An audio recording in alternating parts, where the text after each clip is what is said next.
itu butuh. Jadi ibarat gelas kosong ya, kita itu butuh diisi, kita itu butuh skill ya Mbak Faiz ya, pasti itu Skill. skill.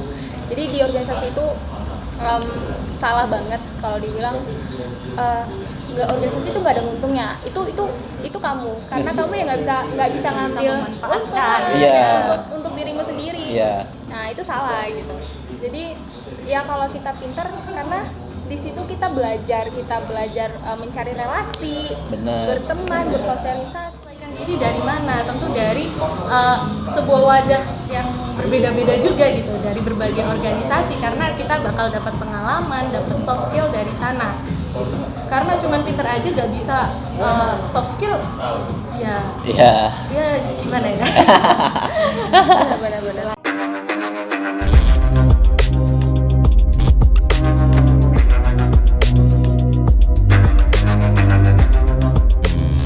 Bismillahirrahmanirrahim. Assalamualaikum warahmatullahi wabarakatuh. Selamat siang semuanya. Kembali lagi bersama kita podcast Dema Fakultas Ekonomi ya, dengan pemateri yang menarik, tentu saja dengan diskusi asik ya. Dengan saya sendiri langsung, Rizky Saputra selaku Ketua Dema.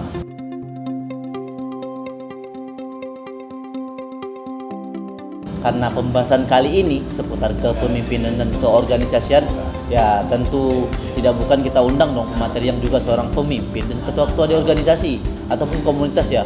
Ya kita langsung saja ke pemateri yang pertama, yaitu ada Mbak Diva di sini selaku ketua apa nih Mbak Diva? Ketua dari BI Corner Perpustakaan Pusat Universitas Islam Negeri Maulana Malik Ibrahim Malang. Ketua BI Corner ya.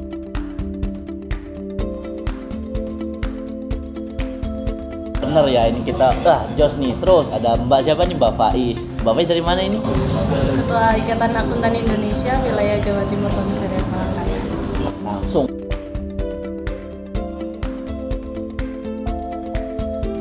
Ini Ketua Ikatan Akuntansi Indonesia Muda ya, ini presidiumnya loh, Topresnas, Presidium Nasional.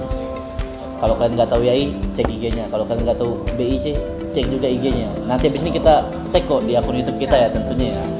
Ya, terkait materi pada siang hari ini, ya bukan materi ya, kita kan ini ngobrol asik dan santuy lah ya. Jadi nggak materi, cuma kita share and care lah pengalaman kita jadi seorang pemimpin seperti apa, tentunya begitu ya. Mungkin dari yang pertama aja sih, kita itu pengen tahu pandangan dari pemimpin-pemimpin atau ketua ini, apa sih kepemimpinan itu, betul gak sih? Ya langsung aja mungkin dari Mbak Diva, apa sih Mbak kepemimpinan itu menurut Mbak Diva? Kalau aku, kepemimpinan itu adalah dimana kita bisa membawa organisasi itu ke masa yang lebih baik lagi ya, ke waktu yang lebih baik lagi. Dalam artian itu di situ kita juga mewujudkan visi misi dari organisasi itu, menjadikan itu lebih baik dari sebelumnya. Menjadi lebih baik dari sebelumnya. Berarti kalau misalnya tidak lebih baik, mending yang baru-baru nggak usah lahir gitu ya, biar saya aja terus gitu kan ya. Untuk Mbak Faiz itu gimana sih kepemimpinan itu menurut Mbak Faiz? Ya, kepemimpinan itu kan semua orang itu pemimpin ya, tapi bagaimana dia bisa memilih dirinya sendiri, bagaimana dia bisa membawa organisasi itu jauh lebih baik lagi seperti yang disampaikan Mbak Diva. Nah, organisasi itu kan punya visi dan misi. Nah, bagaimana kita membawa teman-teman kita yang satu organisasi itu bisa memiliki visi dan misi tujuan yang sama gitu. Jadi bisa membawai mereka semua. Jadi ketua itu sebagai pemimpin atau penentu arah atau tujuan organisasi tersebut. Berarti kan kalau ini kesimpulan dari dua pemimpin ini, kepemimpinan itu bagian nahkoda lah ya, untuk membawa ke pulau yang lebih baik, seperti itulah ya. Dan yang dibawa pun nggak sendiri, seluruh anggotanya. Karena generasi yang baik itu generasi yang mampu menciptakan generasi selanjutnya itu jauh lebih baik. Begitu ya. Jadi kayak kalau kamu nggak lebih baik, mending kita aja terus jadi pemimpin gitu gak sih ya? Benar gitu ya kita. Jadi untuk kepemimpinan mungkin itu pandangan masing-masing dong. Tapi ini kan dari sudut pandang kita bahwa kepemimpinan seperti itu ya. Karena ini kan berbicara terkait sudut pandang. Jadi kita tidak bisa saling menjudutkan lah untuk pandangan orang lain, betul kan ya? Mungkin kita langsung lanjut. Ini kan kepemimpinan ya. Nah, yang namanya pemimpin itu biasanya harus dituntut profesional gak sih? Tentunya. Nah, kalau profesional dari pandangan mbak-mbak ini seperti apa ya? Mungkin langsung dari Mbak Faiz saja. Profesional seperti apa sih Mbak? Profesional itu tanggung jawab, menyelesaikan tugas dan tanggung jawabnya sesuai porsinya. Jadi kita harus tahu tempat, kita harus tahu waktu, gimana kita, misalkan kita di organisasi ya kita harus menyelesaikan tugas dan tanggung jawab di situ, job desknya diselesaikan. Kalau kita kuliah ya diselesaikan tugas kita sebagai mahasiswa, kita harus menyelesaikan kuliah kita dengan nilai yang memuaskan juga. Jadi profesional itu melakukan semaksimal mungkin totalitas di waktu dan tempat yang sesuai dengan porsinya masing-masing. Sesuai dengan porsinya masing-masing. Nah, kalau menurut Mbak Diva nih, gimana nih? Kalau aku itu, bagi aku profesional itu di saat kita bisa dan pintar ya menempatkan diri kita. Iya. Jadi kayak saat kita jadi mahasiswa, ya jadilah mahasiswa gitu. Saat kita menjadi seorang ketua dalam sebuah organisasi, ya jadilah. Jadi kayak bisa mengemban amanah ya. Iya, mana-mana pastinya. Ya. Dan juga itu bagian dari diri kita. Jadi kita. Jadi kayak kita itu kalau itu bagian dari diri kita itu ngejalaninnya kita bakalan relax dan kita bakal tahu seperti apa. Iya. Contoh kayak di organisasi ya kita diminta serius ya serius. Serius. Terus kalau kayak lagi ngopi ya udah, Ya. have fun aja kayak teman biasa gitu. Bener banget nih. Gitu. Jadi itulah profesional gitu. Profesional itu ya berarti yang saya tangkap itu profesional itu menempatkan sesuatu itu pada tempatnya, begitu ya. Ya kita tahulah topeng kita yang dipakai seperti apa ketika Iya. kita jadi bagian dari organisasi, topengnya seperti ini. Ketika kita ngopi sama temen ya udah kita turunkan jabatan, ya udah kita evan bareng ya. Profesional dong.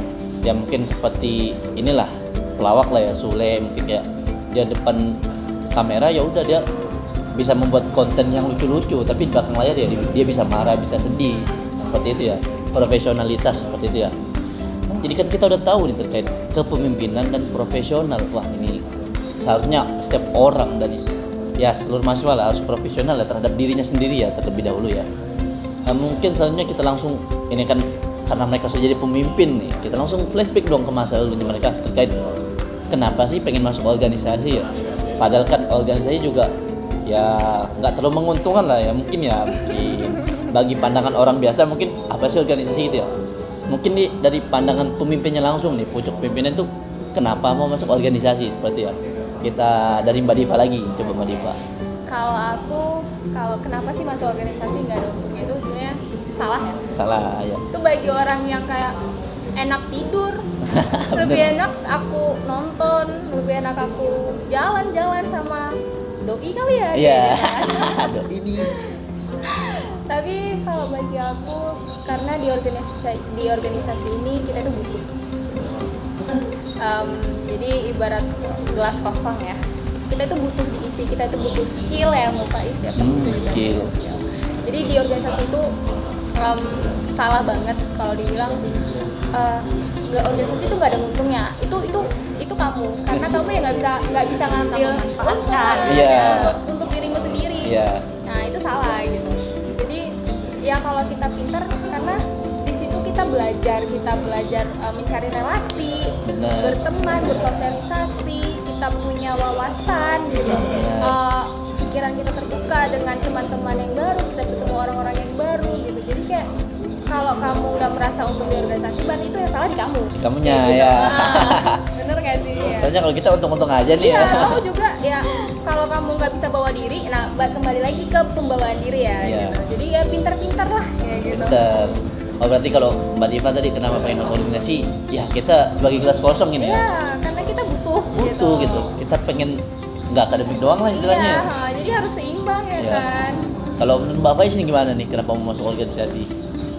Itu sudah tertanamkan sejak dini. Kayak Wah. aku dari MTS dari SMP udah OSIS, Pramuka, Paskib, terus SMA juga OSIS, sampai kuliah juga pernah MJ, YAI. Jadi gimana caranya aku bisa balance antara akademik dan organisasi. Jangan sampai ada stigma-stigma negatif seperti orang yang organisatoris itu akademiknya terabaikan, jangan sampai seperti itu gitu. Jadi gimana dua-duanya ini bisa balance dengan hasil yang maksimal. Gimana ya? Jadi kita sama kayak Mbak Diva tadi ya, kita di organisasi itu butuh skill, butuh pengembangan diri. Karena kalau cuma ngandelin akademik IPK aja, kalaupun kalian pintar pakai IPK kalian itu hanya berhenti sampai pada administrasi atau pendaftaran gitu.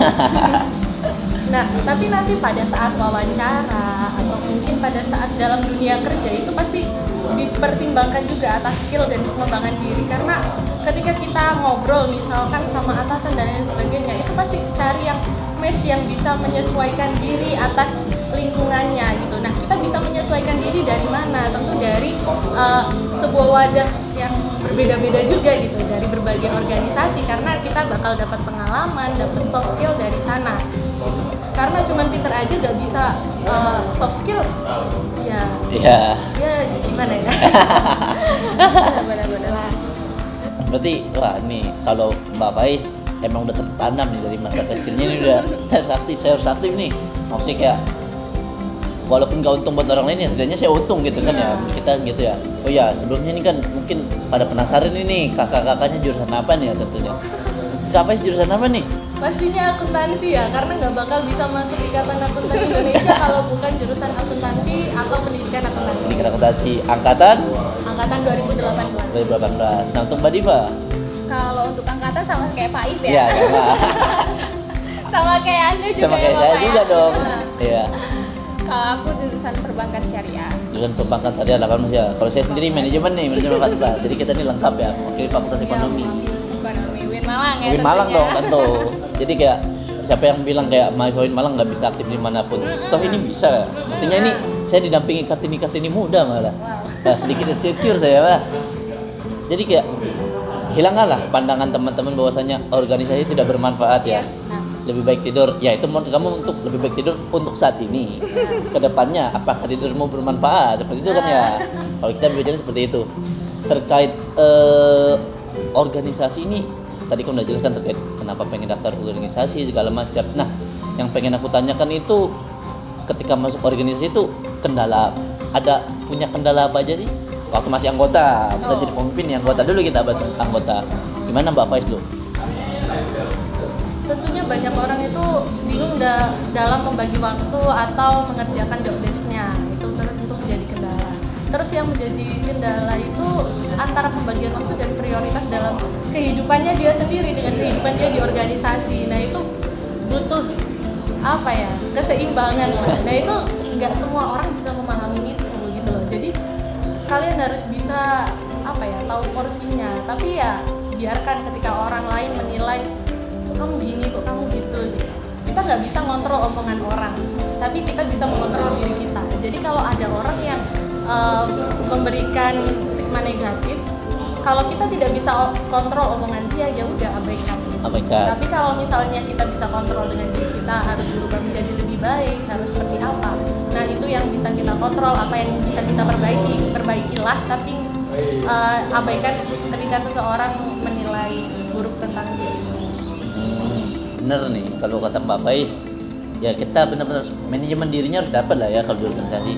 Ya kita juga punya dua tangan, nggak mungkin dong kita nutupin mulutnya satu-satu kan ya. Ini untuk kuping dong, kayak gitu kan ya, benar. Nah kalau Mbak Diva ini gimana? Kendalanya ketika masuk organisasi itu kayak gimana sih? Ini sebagai anggota dulu. Ya sebagai anggota dulu. Oke, sebagai anggota dulu. Kalau sebagai anggota dulu ya benar nggak jauh-jauh dari aku ini sebenarnya apa dan ngapain sih, aku harus ngapain. Ya benar. Bener sih. Nah tapi kalau kayak gitu tuh ini tips ya buat teman-teman yang mungkin merasa aku tuh nggak tahu mau ngapain gitu, jadi yaudah aku diem aja. Itu salah besar gitu. Jadi kalau kamu nggak tahu harus ngapain, kamu tanya benar. kamu nanya kayak gitu kan Ya, jangan tiba-tiba sesat nih. iya, Sesat terus jangan diem hilang. Nah ini banyak sekali. diem hilang gitu, karena itu sangat memberatkan untuk sebuah roda perputaran organisasi. Itu sangat berat. Nggak bakal bisa mencapai tujuan yang satu kalau mau gerak itu pun susah. Jadi orang-orang yang ya mungkin kendalanya itulah. Jadi saat kita sulit ya buat kayak Iya. mending aku diem aja deh. Nah, aku nggak tahu tugasku apa kayak gitu. Iya. Salah. Salah, lebih langsung nanya aja ya. Nanya, aku harus ngapain? Ini kira-kira jobdesknya apa ya? Hmm. Jadi cerdas lah ya. Ya cerdas, kita paham lah fungsi-fungsi organisasinya Iya itu ya. gitu. Kan kita ya jelas kita masuk ya kita nggak tahu apa-apa. Iya, gitu. jelas. Kalau kita tahu apa-apa, ya mungkin udah jadi ketua aja. Udah jadi kayak ketua gitu. langsung ya. Gitu. Kalau ditanya kamu pengen jadi apa? Ketuanya langsung. Karena aku udah tahu semuanya. Udah tahu kan gitu ya. Tapi kan enggak kayak gitu kan. Ya begitu ya. Kalau mungkin permasalahan atau kendala Mbak Diva tadi, kita masih bingung ya kalau kita masuk kita Kalau mau itu ngapain. dulu Ya dulu, kalau sekarang kan udah jadi pojok pimpinan kayak hal biasa itu Nah, mah gitu. kalau sekarang jadi pemimpin malah memberitahu, jadi kayak adik-adik yang kayak pengurus-pengurus baru tuh, Iya. udah kamu kayak gini, karena itu yang aku rasakan. Iya. Jadi aku tidak ingin mereka merasakan apa yang aku rasakan. Ya, Nah, perbaruan lagi lah sebenarnya kayak jangan sampai lah. Apa ya, buat biasanya nih anggota-anggota baru, jangan kira kita yang udah di posisi atas itu kita nggak tahu perasaan kalian. Kita sudah pernah menjalaninya. Iya. kayak menekan itu bukan ditekan gitu. Iya. Gitu lah. Kita sudah pernah melakukan itu gitu. Iya. Jadi ya saling menghargai pendapat. Ya, bedanya itu kita sudah pernah merasakan apa yang mereka Tapi rasakan. mereka belum pernah ngerasain yang kita rasain. Nah, benar, mereka belum pernah merasakan apa yang mereka rasakan. Jadi tolong nih baru nonton, ya tolonglah, setidaknya hargai kita lah. Jangan dihujat lah gitu. Kita kan Bukan gila hormat, bukan. bukan gila hormat ya, kan kita positif nih kan, kayak kita pengen kamu tuh pengen benar gitu, kamu pengen benar, kita nggak nyuruh kamu, nggak minta. Bahkan kalau kita ngasih tahu pun kita kadang minta tolong kan, minta Iya. tolong dong kayak gini. Iya. Ya karena kita tuh nggak mau kamu kayak kita. Ya mungkin untuk ketua-ketua terdahulu nih ya mungkin ya. Sorry. Begitu ya. Itu jadi masalah-masalah ketika kamu baru masuk organisasi. Kalau dari aku sih Oh iya, Bapak kan juga kecil belum ya. ya. Lupa ya saya, lupa. Maaf ya. Kalau menurut saya dari aku sendiri tuh kayak ada makan hatinya. Kalau nggak enak itu kayak kendala kayak makan hati, kenapa? Kok yang dikasih beban itu terus orangnya kayak itu kan ya, kayak apalagi kayak organisasi mahasiswa kampus kan ya, kayak kok yang ketua itu terus, ketua panitia itu terus, kok yang dibebani ini terus ya, kayak kita juga kasihan sama dia tapi kayak kok kita nggak dapat apa-apa ya. Nah ujungnya kan kayak gitu Capek kan, juga ya. kok capek gitu kan. Ya mungkin itu sih kalau dari aku. Ya sebenarnya pinter-pinter pemimpinnya sih. Iya. Iya, bagi job desk, bagi itu sesuai kemampuan dan sesuai tupoksinya lah. Pasti Iya. organisasi kan punya tupoksinya masing-masing. Jadi jangan perkara kita udah kenal si A, terus jangan, karena orang yang masuk organisasi itu pengen mereka itu bisa gitu, pengen dapat pengembangan diri. Iya. Karena kadang tuh kasihan gitu buat anak yang udah pernah masuk organisasi tapi nggak tahu apa-apa. Iya. Biasanya efek-efek gara-gara orang-orang yang kayak gitu gitu. Karena dia kalau udah tahu si A ya itu aja terus gitu. Iya. Padahal orang lain meskipun dia belum bisa, tapi di situ dia ada rasa ingin tahu, rasa ingin mau belajar. Jadi ketika orang yang ingin tahu itu kalau kita kasih lah kan, kita kasih support, kita kasih Iya. arahan, ini caranya nanti gini ya, Dek, gini. Itu bakal hasilnya jauh lebih bagus daripada orang yang udah kamu handelin. Iya Ya, benar. mungkin dari aku itu bisa kayak gini. Di saat kita menjadi ini kita ketua ini, kita Iya, bicara ketua. ketua. Mencobalah untuk memberi kepercayaan Ya, ke benar. mereka. Benar. Udah. Selebihnya kita yang menghandle. Kita bisa memantau ya. Ya mantau. Tapi, berilah kepercayaan ke mereka dan support sih. Benar, support. Karena ya kan kita ketuanya kan gitu. Berarti kayak jam terbang. Benar Jam nggak? terbang. Benar kali ya? Jam terbang. Kita Jam terbang. bagi jam terbang jangan orang itu terus dong ya. Nah. Kasihnya rata lah, porsi rata gitu ya. Itu mungkin untuk permasalahan yang ketika kamu baru mau masuk organisasi nih ya. Terus organisasi nggak hanya di dalam kampus, mungkin kayak aku ada kayak Mbak Faiz ya, ada kayak Mbak Diva, banyak juga organisasinya. Terus ini yang pengen aku tanya tuh kayak kita kan udah masuk organisasi, kita udah menyelam sangat dalam. Nah, dampak organisasi dalam kehidupan itu seperti apa sih menurut kalian sendiri ya? Mungkin kan kayak kalau dulu aku nggak pede setelah masuk organisasi kayak wah semuanya aku babat ngomong depan publik gitu biasa aja gitu ya. Nah, untuk Mbak Faiz sendiri dampak organisasi untuk kehidupan Mbak Faiz gimana sih? Paling pertama pengalaman, karena pada saat aku masuk di organisasi yang ranah kampus dengan aku yang sudah pernah berorganisasi di sekolah dulu, itu beda banget ketika ketemu orang-orang, ketika ketemu anggota yang lain yang nggak tahu apa ini sponsorship caranya gimana, ini kan sponsorship gimana, itu waduh parah sih ini, gue harus ngajarin. Nah itu kita ada value edit ketika kita sudah berorganisasi terlebih dahulu, kita punya punya pengalaman, kita tahu caranya gimana, kita bisa ngasih tahu orang, artinya kita bisa bermanfaat juga buat orang lain, itu dampaknya. Terus yang kedua terkait dalam pelaksanaan acara kayak gitulah, itu nggak semua orang tahu dan nggak semua orang bisa. Gimana sih caranya ngundang pemateri gitu? Pasti ada ya. Iya bener banget. Gimana ada gitu? Skill-skillnya. Pasti itu didapat dari mana? Dari relasi. Kalau kalian nggak berorganisasi belum tentu dapat relasi. Bisa aja kita dapat relasi, dapat teman. Tapi feedbacknya apa ke kita?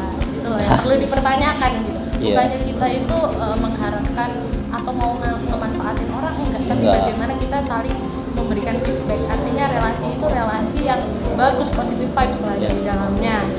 Jadi pengalaman, relasi, terus dari manajemen waktu dan manajemen diri.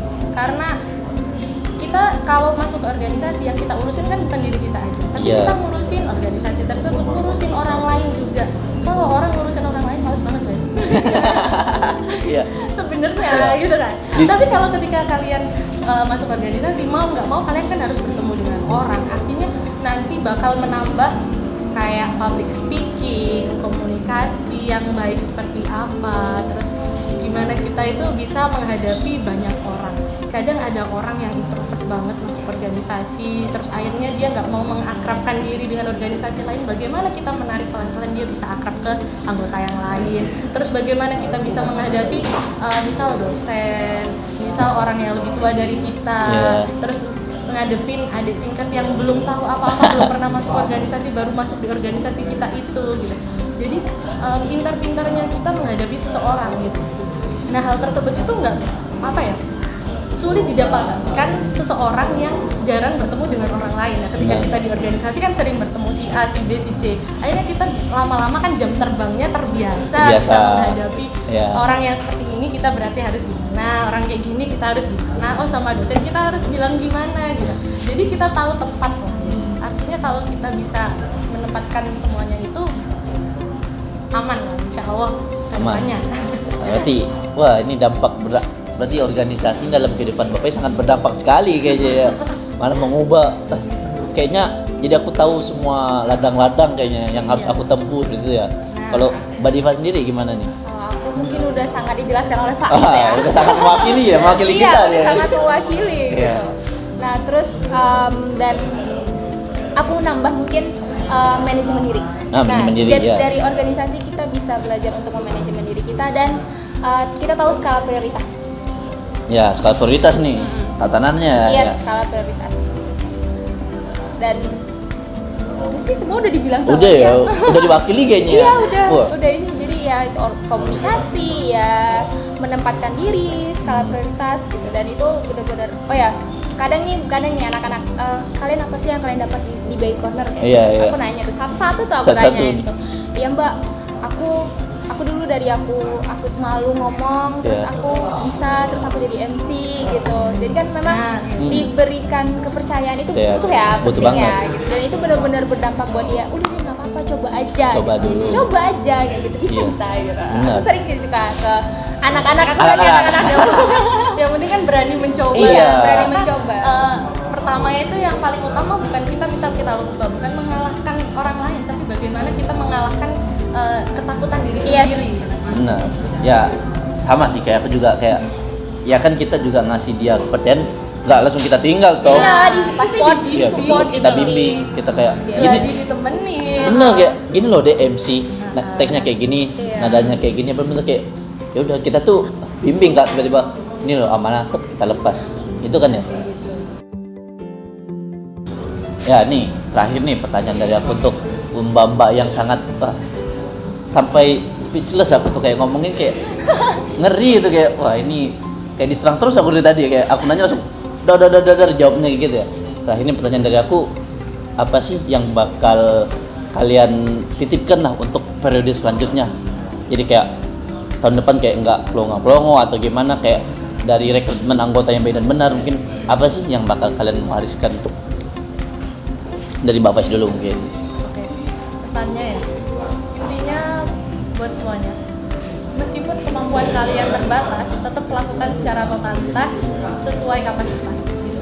Jadi porsi orang itu ya, kemampuan itu kan terbatas ya tiap orang, tapi gimana kalian itu tetap bisa memanage totalitas dalam berbagai kesempatan. Nah, tapi ya tetap tahu kapasitas kalian. Jadi ketika kalian nggak mampu, bilang nggak mampu, tapi ketika kalian mampu dan mau mencoba, ya lakukan secara totalitas ketika kalian mendapatkan kesempatan tersebut. Kedua, buat teman-teman, gimana sih caranya biar menambah pengembangan diri buat kalian? Itu pertama, lakukan job desk kalian, lakukan tugas kalian terlebih dahulu secepat mungkin, sebaik mungkin, dan bantu orang lain, bantu job desk orang lain. Karena ketika kalian membantu orang, kalian suatu saat entah dari dia atau dari siapapun, kalian pasti dapat feedback. Dan yang paling utama, kalian bakal tahu atau dapat ilmunya dari orang itu yang kalian bantu, tanpa kalian harus memiliki jabatan atau memiliki job desk yang sama dengan dia ketika kalian mau membantu. Itu ya, jadi totalitas. Pertama tuh yang aku pegang tuh tadi, yang garis bawah nih, totalitas. Karena totalitas itu perlu ya, maupun kita nggak berpotensi atau kita nggak kurang berkualitas lah, ya setidaknya kita harus punya totalitas lah ya. Kalau Mbak Diva? Kalau dari aku cuma mau pesan buat adik-adikku yang bakal berorganisasi. Aku mau bilang gini, mungkin kalau kita masih baru ya, itu pasti kita pada aku pengen aktif, aku pengen masuk ini, aku pengen masuk itu, aku pengen masuk ini. Nah itu sebenarnya nggak salah. Tapi jangan lakukan itu saat kalian belum bisa memanajemen diri kalian. Benar. Karena saat kalian tidak bisa memanajemen diri kalian, jatuhnya kalian itu menjadi hambatan di organisasi. Benar. Kayak gitu. So buat apa banyak kalau kita nggak jadi apa-apa. Kalau aku tuh mending ya udah satu tapi totalitas. Totalitas. Kembali lagi ke totalitas karena memang ya nilai kita sih di situ gitu. Iya. Dimana kita bisa memberikan dampak positif ya, kehadiran kita itu bisa memberikan dampak positif. Nah itulah baru dianggap kita bisa berhasil. Kita bisa sukses. Benar.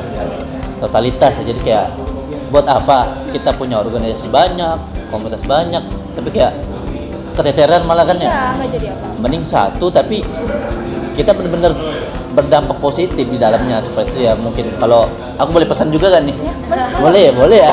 Silakan Kormanda. Kalau pesan dari aku sih gini aja, apa yang nggak membuatmu mati akan membuatmu semakin hebat dan kuat gitu aja. Ya setidaknya ketika kamu belajar, dituntut untuk ini, dipaksa untuk bisa, kan itu gak buat kamu mati tuh. Yes. Dan itu akan buat kamu kuat dan pinter lah ke depannya ya. Mungkin itu dari aku. Sebenarnya tuh kalau ngomongin organisasi dan kepemimpinan tuh gak ada habisnya ya. Karena ya ini forum yang benar-benar seru dan enak dibahas. Terus ini bukan forum kita menjatuhkan pihak lain atau pihak manapun ya. Kita ini membuka pandangan orang, membuka wawasan terkait organisasi. Kan karena kita juga selaku ketua pasti sering dengar, kok ketua ini gini banget ya, misalnya kayak kok Kak Rizky gini banget ya, kayak Mbak Diva gini banget, kok Mbak Faiz kayak neken aku banget ya, sering lah mungkin ya, kita kayak tidak asing lah dengan kata-kata itu ya. Tapi kayak ya udah, kita hanya punya dua tangan, kita tutup kuping, biarkanlah mulut mereka ya, kita nggak bisa untuk mulut mereka, ya gak sih? Tapi jangan, kalau soal tekanan ya, ketika kalian mendapat tekanan, itu kalian akan bisa mengeluarkan sesuatu yang lebih dari ekspektasi. Karena kita ketua tuh kayak ngelihat gitu, kamu itu mampu loh sebenarnya. Iya. Kamu itu bisa gitu. Karena kenapa kita ngasih amanah gitu? Kenapa kita ngasih kepercayaan? Karena aku percaya sama. Percaya, iya. Gitu. Karena kita tahu lah ya. Iya, gitu. Ya kalau jangan nganggap itu tekanan gitu ya. santai aja ya. Jadikan itu, oh ya, aku harus belajar lagi. Benar. Kalau aku nggak bisa, oh ya aku harus belajar. Tapi kalau memang benar-benar nggak bisa, sarana. Iya. Teman-teman harus bisa explore diri, membuka mata gitu loh, bisa explore diri ya, bisa menerima lah ya kalau dapat kayak gitu. Kalau kata Buzz Lightyear gimana? Ada yang tahu gak kata Buzz Lightyear gimana? Lampaui batasnya. Jadi kayak kamu punya batas, terobos aja menuju tak terbatas dan melampauinya, seperti itu ya. Mungkin ya inilah sedikit pesan dari kita ya buat teman-teman yang masuk organisasi nantinya, ingat organisasi itu nggak merugikan, tapi malah membuka sudut pandang kalian terkait orang seperti apa. Ya kalau bisa kalian jangan menghakimi orang lain juga ya, karena sudut pandang orang berbeda-beda. Mungkin itu sekian dari kami selaku mahasiswa Fakultas Ekonomi 2018 nih ya. Berbagi sedikit cerita pengalaman, karena pengalaman itu dibagi untuk evaluasi dan pembelajaran tentunya. Karena kita juga masih harus belajar lebih ya. Kita Bener. ngomong kayak gini juga ya kita masih kosong. Kita masih sebenarnya. kosong. Bukan berarti kita udah hebat. menggurui, Iya, enggak, bukan, sama jangan. sekali. Jadi kita di sini juga sama-sama belajar. Sama belajar. Sekian dari kita. Udah nih pesan-pesan nggak ada lagi. Udah ya. Ya kita dadah dulu, adik-adik dadah. Semangat, Sukses. sukses terus. Dadah. See you.